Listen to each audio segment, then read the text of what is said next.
Hello makers, and welcome to Share Stitchery. I'm Catherine Harris, and if you're new here, I do sewing and DIY tutorials each week, so smash that subscribe button so you can catch more. This week, I wanted to share with you a quilting pattern for a cute little pouch called the Lotsa Love Pouch by Lil Maisie Daisy. So this is the pouch that I made. It is oh so cute and perfect for Valentine's Day. So let's get into that tutorial. Bum bum bum ba-dum ba-dum bum bum bum bum bum ba-dum ba-dum bum bum bum bum ba-dum ba-dum bum bum bum bum bum ba-dum ba-dum bum bum bum bum ba-dum ba-dum bum bum. So we're going to start with the heart block. So we're going to take pieces A and B and we're going to place them right sides up. And then with B, I have a directional fabric here. So I am just folding it into the triangle where I am going to be stitching on, and I'm finding the right side so that the words lay upright, and then I'm drawing that diagonal on there. So when we're placing these, we're placing them on the bottom, and we want our diagonals to come together in a point. As you can see, we're starting to make that heart shape. So you can see my words are facing upright here. Next, I am going to remove the tail here, leaving 1/4 inch from the seam that I have just sewn here. So we're just going to trim that off nicely with our rotary cutter.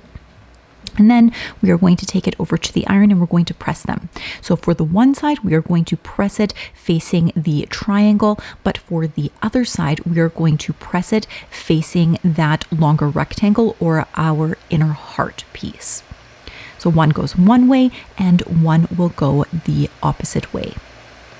So next we're going to take pieces C and we are going to do the same thing by folding them into the triangles. If you don't have a directional fabric, you can just draw those lines on the back of your fabric. But because I have a directional fabric, I really want to make sure that it is going to be facing the right direction so you can actually read the words when my project is completed.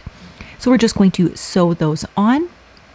And just as we did on the other side, we are going to trim off, leaving 1/4 inch seam allowance on the edge here. And then we are going to press this. And as I was doing this, I got to thinking that I potentially shouldn't be pressing on the front. I should probably be pressing on the back, but I thought it would be easier for you guys to see with me pressing on the front. So next we're going to take piece D, and this is going to form the inner point in our heart. And I am just folding that over on the squares and getting the diagonals just right so that my print is the right side up. And then we are just going to stitch that in place. And with these chain stitching in quilting, you actually don't need to backstitch. If you are new to quilting, you might not have known that. And we are just going to trim those edges off as well. And then in terms of pressing, we are going to press this one towards the heart. And then when we get to the other side, we are going to press this one towards the triangle point. Now we have our heart really starting to take shape. We're going to place it right sides together, and then we should have nesting seams, meaning one seam is going in one direction and one seam is going in the other direction. And I'm just placing some pins right where these seams intersect because I want my points to be nice and sharp and to not shift around on me when I stitch this. So we're just going to stitch that in place, and you should have some nice points going on with your heart. And once that is complete, we are just going to square this up. So I am just going through here, and my block on the one side is pretty good. Didn't have to take too much off, but on the other side, it kind of warped out of space. And I'm wondering if that's because I didn't finger press and I actually ironed. And when you have certain things cut on the bias, they tend to stretch out when you press them. So perhaps not press them when you're making this. Next, we are going to take pieces E, which are the side border pieces, and we are going to put them right sides together and stitch them on either side. And on these, we are going to press the seams towards the outside. Now we are going to take pieces F. This is also directional, so we're just going to make sure that the words line up and we don't have anything upside down or sideways. You also want to be careful with the directional fabric that you are cutting things out correctly so that they do line up appropriately. So next we are going to press these and I am just pressing them towards the outside as well. And this is what it will look like. Next, we are going to take pieces G, which are our corner pieces. Now, these ones I'm just placing in the corner because it is not a directional print, but if it was, you would do the same thing just to make sure that it's going the right way. And we are going to do the diagonal seams here. And just as we did with the heart block here, we are just going to trim off, leaving a 1/4 of an inch seam allowance on either end. And once we have that all trimmed, then we can take it over and get it pressed. And we are going to press these towards the outside or towards those little triangle pieces in the corner. And now we're going to take pieces H, and these are going to be our side pieces. And we're going to place them right sides together, just along the side edges, and stitch that in place. And then we're going to press that with our seam allowances going towards the outside. And now we have piece J, which is going to be our bottom piece. So we're going to place that right sides together along the bottom. And then we're going to take piece I, which will be our top piece of our pouch. And we are going to place that right sides together. And we're going to stitch along those lines a 1/4 of an inch seam allowance. And then we are going to press them with seams going towards the top and the bottom, or away from that heart block in the center. And so once we have it all pressed, we are going to true up our square, or I guess it's a rectangle, for our pouch to make sure everything matches nicely. And so that's what that'll look like. Now we're actually going to assemble the pouch. So I decided to do a bit of hand embroidery on here, just a simple running stitch along the edge of the heart, because I thought it gave it a nice detail. So because I've got the indentation of the hoop in here, I'm going to give it a nice little press again. And once that is all complete, then we are going to take the back piece of our pouch, which should be the exact same size as the block we had just trued up, and I'm going to place it right sides together. Next, you are going to measure down and create a little area, which is the opening for the casing. And you're going to stitch all the way around if you're making version 1. If you're making version 2, you're still going to make those casing markings, but what you're going to do is you're going to cut out a portion of the bottom so that you can box the bottom ends. So I am just doing this here, and you're going to cut through both layers of fabric on here. And once that is all trimmed up, then you are going to stitch down the sides, the bottom, and don't forget to leave that opening for the casing along the one side. And then to box the corners, you're just going to place them right sides together, and you're going to make sure you're nesting those seams. So I've got my bottom seam pointing up towards the heart block, and then I want my side seam pointing the other way. And make sure you don't twist that bottom block on the other side. Make sure it's still pointing towards that heart block or away, whichever one you decided to use. And then we're going to stitch along that seam, and that will box the corners.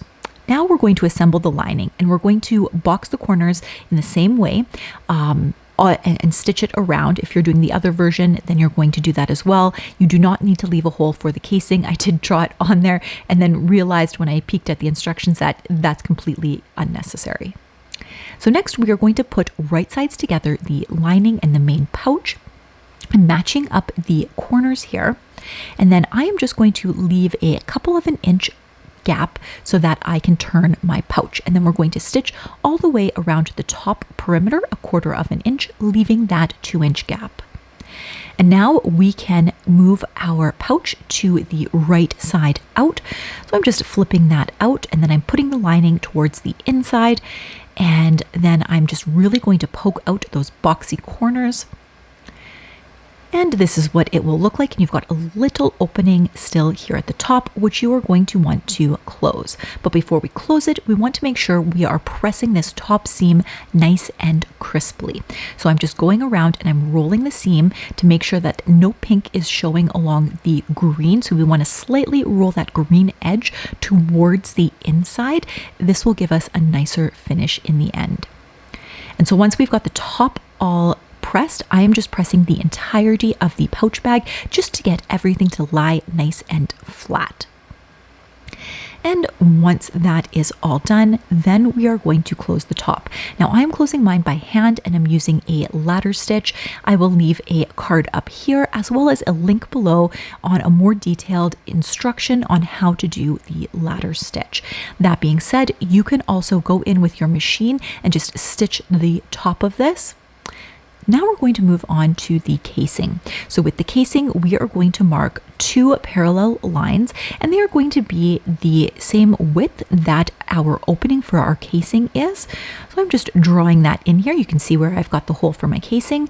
And then I am taking my quilting ruler and I am connecting those 2 lines to ensure that they are parallel and straight. And then I'm just going to continue doing this along the whole perimeter of our pouch right along the top here.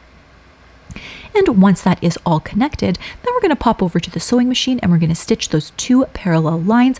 Don't forget to backstitch or overlap those stitchings so that it doesn't come out, because this is an area of tension.